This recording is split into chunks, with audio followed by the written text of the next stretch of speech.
ભાવનગરમાં અત્યાધુનિક કાર્સ અને બાઇકનો મેળો જામ્યો છે।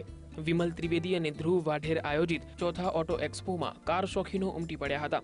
શહેરના જવાહર મેદાનમાં આયોજિત ઓટો એક્સપોનું ઉદ્ઘાટન ભાવનગરના મેયર સુરેશ ધાંધલિયાએ કર્યું હતું। આ પ્રસંગે વિવિધ કંપનીના ડીલરો અને આર્થિક સહયોગ આપનાર સ્ટેટ બેંક ઓફ ઇન્ડિયાના અધિકારીઓ હાજર રહ્યા। ઓટો એક્સપોના આયોજકે કાર્યક્રમનો હેતુ સ્પષ્ટ કર્યો હતો।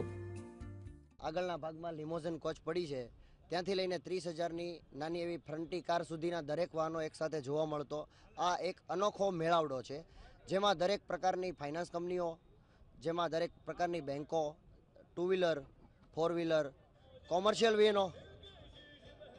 વાહનો અને થ્રી વ્હીલરની વિશાળ રેન્જ અને ટુ વ્હીલર તો સાથે હોય જ છે। Auto એક્સપોમાં limousine car, BMW, nano સહિતની કાર્સ પ્રથમ વખત રજૂ કરવામાં આવી હતી।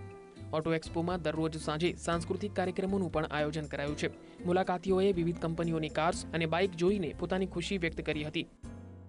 પણ આજે લક્ઝરિયસ સેગમેન્ટની અંદર જેવા કહેવાય છે એવી ઘણી બધી કારો કે ઇવન ગુજરાતમાં જ કદાચ એના એકાદ બે ડીલરો છે, એવી ઘણી બધી કારો અહીંયા આપણને જોવા મળે છે। એમના સ્પેસિફિકેશન્સ, ટેકનિકલ માહિતી બધી ડીલિંગ કરવા માટેની બી બહુ ઇઝીલી છે। બહુ સરસ કારો મળે છે અહીંયા ભાવનગરની અંદર।